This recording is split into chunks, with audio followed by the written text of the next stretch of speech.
மாநில அரசு தாவேக அரசு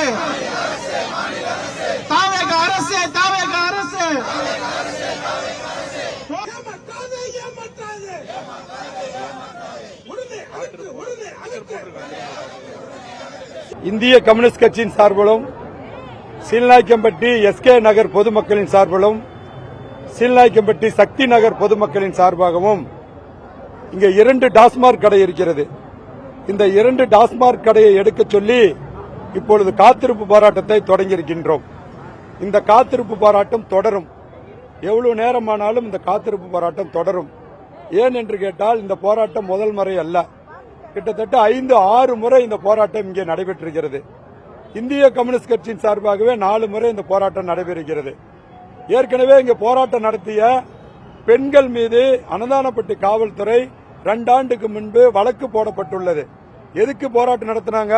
இங்க இருக்கிற டாஸ்மாக் கடையை எடுக்கணும் அப்படின்னு போராட்டம் நடத்தின 7 பெண்கள் மீது வழக்கு போட்டு 3 ஆண்டு காலம் அவர்கள் கோர்ட்டுக்கு நடந்து போன வாரம் தான் அந்த கோர்ட்டு தீர்ப்பாயிருக்கிறது. ஏன் இந்த கடையை மட்டும் எடுக்க மாட்டேங்கிறாங்க? இங்க 2 கடை இருக்கு. பாக்குறது தான் ஒரு கடை மாதிரி தெரியும். இங்கே 2 கடை இருக்கு.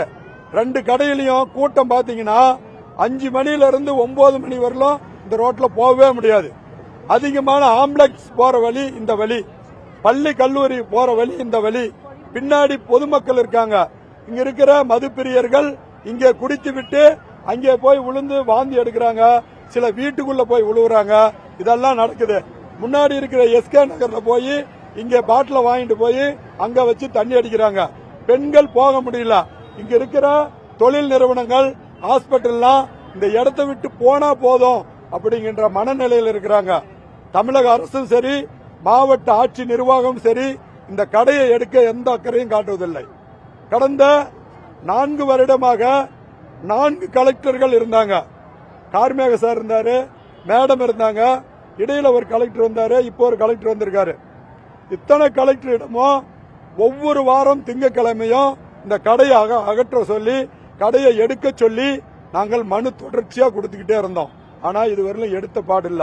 இந்த போராட்டம் சென்ற மாதம் 13ஆம் தேதி அறிவித்தோம். ஆனால் இந்த போராட்டத்துக்கு இதுவரை காவல்துறை தான் பேசுறாங்க. தாசில்தாரோ இந்த டாஸ்மாக் நிர்வாகமோ இதுவரை வந்து பேசல. ஒரு பார்மாலிட்டி கூட நாங்க கடை மாற்றி வச்சுக்கிறோம் அப்படின்னு சொல்லல. ஆகவே தமிழக முதலமைச்சர் அறிவித்த 717 கடையில இந்த கடையை வரணும். கடையை நாங்க இடமாற்றம் சொல்லல. இந்த கடையை இடமாற்றம்னா வேற இடத்துக்கு போய் வைப்பாங்க. அங்க இருக்கிற மக்களுக்கு பாதிப்பு ஏற்படும். ஆகவே இந்த கடையை முற்றிலுமாக அகற்ற வேண்டும். அப்படி முற்றிலுமாக அகற்றவில்லை என்றால் இந்திய கம்யூனிஸ்ட் கட்சி தொடர்ச்சியான போராட்டத்தை நடக்கும். சமரசம் இல்லாமல் போராட்டத்தை நடத்தும். காவல்துறை நண்பர்களுக்கு சொல்கிறோம், எங்களை நீங்கள் இன்னைக்கு கைது செய்யணும் முடிவு பண்ணா நேரா ஜெயிலுக்கு கொண்டு போங்க. கொண்டு போய் 1 மணி நேரம், அரை மணி நேரம், 2 மணி நேரம் வச்சுட்டு போற மாதிரி இருந்தா நிச்சயமாக நாங்க கலைந்து செல்ல மாட்டோம். ஏதோ ஒரு வகையில இந்த கடையை அகற்றும் வரை இந்திய கம்யூனிஸ்ட் கட்சியும் பொதுமக்களும், இங்க வந்திருக்கிறவங்க எங்க கட்சி உறுப்பினர் இல்ல, வந்திருக்கிறவங்க பொதுமக்கள், மாற்றுக் கட்சி சார்ந்தவர்கள், எந்த அரசியல் கட்சியும் சாராதவர்கள், நடுத்தர மக்கள், இங்க இருக்கிறவங்க எந்த அரசியல் கட்சியும் சாராதவர்கள். இந்த போராட்டம் நடக்குது அப்படின்னு தெரிஞ்சுக்கிட்டு இங்க வந்திருக்காங்க. ஆகவே மக்களினுடைய நியாயமான கோரிக்கையை மாவட்ட ஆட்சித்தலைவர் ஏற்றுக்கொண்டு இந்த கடையை அகற்ற உத்தரவிடும் கேட்டுக்கொண்டு உத்தரவிடும் வரை இந்த காத்திருப்பு போராட்டம் தொடரும். மருத்துவமனைக்கு எதிரில் இருக்கு, பைபாஸ் ரோட்டுக்கு அடியில் இருக்கு, அருகில் இருக்கு, மாரியம்மன் கோயிலுக்கு பக்கத்தில் இருக்கு, ஊர் நடுவில் இருக்கு.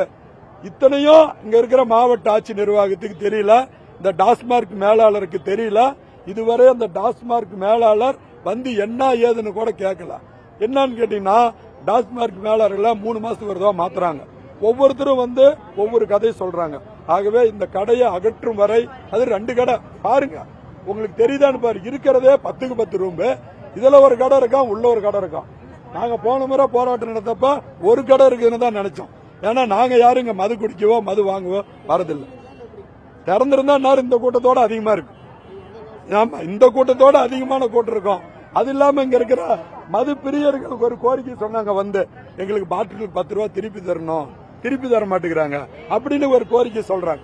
ஆகவே இதெல்லாம் கணக்கில் எடுத்துக்கொண்டு மக்களுக்கு இடையூறாக இருக்கும் இந்த மதுக்கடையை உடனடியாக இன்றே அகற்ற உத்தரவிட வேண்டுமாய் பொதுமக்களின் சார்பாக கேட்டுக்கொண்டு முடித்துக் கொள்கிறேன். ஏ. மோகன், இந்திய கம்யூனிஸ்ட் கட்சி மாவட்ட செயலாளர். நாங்க நடந்து போனா அவ்வளவு கூட்டம், உள்ள ரெஸ்ட் ரூமுக்கு கடைசி வரையுமே வராங்க, வண்டி முன்னாடி நிறுத்திடுறாங்க, எங்களால போக முடியல. அதுதான் எங்களுக்கு பிரச்சனையே. ஸ்கூல் நான் போக முடியலன்னா அவ்வளவு கூட்டம் வந்து நிக்கிறாங்க. நைட்டு சாயந்தரம் 6 மணி ஆச்சு, நம்ம யாருமே போக முடியல. எல்லாம் உள்ளே வந்துடுறாங்க, குடிக்க இங்க இருந்து சரக்கு வாங்கிட்டு உள்ள வந்து குடிக்கிறாங்க. அதுதான் இங்க எங்கேயாச்சும் போனா வெளியே போகவே முடியல எங்களால. டக்குனு இவங்க ஓரமா போக மாட்டேங்கிறாங்க, நாங்க தான் ஓரமா போறோம் இவங்களை தாண்டி. அவங்க ஓரமா போகவே மாட்டேங்கிறாங்க. ஆமா, ரொம்ப ஒரு மாதிரி தப்பா பாக்குறாங்க, பேசுறாங்க. அது வந்து நாங்க எவ்வளவு தூரம் நாங்களும் போயிட்டு தான் இருக்கோம். அதனாலதான் இந்த டைம்ல நாங்க என்னன்னு சொல்றதுதான் வந்திருக்கோம். நாங்க என் பேர் சத்யபிரியா. கூட எங்களால ஒரு அஸ் அ கேர்லா வெளியே வர முடியல. ஆக்சுவலா சொல்ல போனா இங்க வரும்போதே குடிக்கிறது ஒரு சைடு இருந்தாலும் அனாவசியமா யூரின் பாஸ் பண்றது, பேட் வேர்ட்ஸ் பேசுறது, மீறி ஏன் இப்படி பேசுறீங்க, இப்படி அனாவசியமா நடந்துக்கிறீங்கன்னு கேட்கும்போது உங்க வேலை என்ன, ஒழுங்கா போங்கன்ற மாதிரி பேடா பிஹேவ் பண்றது, ஒரு பொண்ணை பார்த்தா தப்பா கண்ணு வந்து தப்பா மேலும் கிளி பாக்குறது, குடிச்சிட்டு இங்க அனாவசியமா அவ்வளவு பேட் வேர்ட்ஸ் பேசுறாங்க சார். இதை எடுக்க சொல்லி கிட்டத்தட்ட 6-7 தடவைக்கு மேல இவங்க கூட சேர்ந்து நாங்க உட்கார்ந்துருக்கோம். இதே ரோட்ல உட்காந்துருக்கோம், அங்க உட்காந்து போட்டிருக்கோம். இது 6-7 மேலக்கு தடவை நடந்துட்டு இருக்கு. இதுக்கு வந்து ஒரு ரெஸ்பான்ஸ் கிடையாது. அப்போதைக்கு நாங்க எல்லாம் சேர்ந்து as a பீப்புளா உட்காரும் போது ஓகே இதுக்கு நாங்க உங்களுக்கு வாய்ஸ் அவுட் பண்றோம், உங்களுக்கு ஹெல்ப் பண்றோம்ன்ற மாதிரி சொல்றாங்க. அதை நெக்ஸ்ட் டைம் அவ்வளவுதான், அது அப்படியே மறந்துறாங்க. 2 நாள் தான் சார், அதுக்கப்புறம் அதுக்கு பெருசா கண்டுக்கிறது இல்ல. நாங்க இது மாதிரி எத்தனை டைம் நாங்க அடுத்தடுத்த ஜெனரேஷன் சின்ன குழந்தைங்க முத கொண்டு உட்கார்ந்து நாங்க இதுக்கு நாங்க போராட்டம் பண்ணிட்டு இருக்கோம், வாய்ஸ் அவுட் கொடுத்துட்டு இருக்கோம். பெருசா ரெஸ்பான்ஸ் பண்ணாம இருந்தா எப்படி சார்? நாங்க 6-7 தடவைக்கு மேல பண்றோம். யாராவது ஒருத்தர் வந்து சரி ஓகே நாங்க மாத்தியாவது வைக்கிறோம்னு சொல்லி ஒரு சப்போர்ட்டிவான வேர்ட்ஸ் யாருமே வந்து விடுறது கிடையாது. எவ்வளவு நாள் நாங்க ஒரு பொண்ணா நடந்து போகுது பயமா இருக்கு சார். திடீர்னு யாருக்கா ஒரு ஹெல்த் இஷ்யூவா, போன வாரத்துல எனக்கு பிக்ஸிங் ஹாஸ்பிட்டல் தூக்கிட்டு கூட வழி இல்ல சார். ஒரு எமர்ஜென்சிக்கு வழி கூட விடாத அளவுக்கு என்ன சார் அப்படி ஒயின் ஷாப் அப்படி இங்க போடணும் என்ன இருக்கு? ஆப்போசிட்ல ஹாஸ்பிட்டல் இருக்கு, அங்க கோயில் இருக்கு, உள்ள தெருக்கார பொண்ணுங்க, வயசு பொண்ணுங்க, காலேஜ் போகணும், காலைல ஸ்கூல் போகணும், ஈவினிங் வீட்டுக்கு வரணும், டியூஷன் போகணும், நிறைய இருக்கு அவங்களுக்குன்னு. ஒர்க்க முடிச்சுட்டு வர வயசு பொம்பளைங்க இருக்காங்க, யாருமே வரதுக்கு இல்ல சார். அவ்வளவு அனாவசியமா பேசுறாங்க.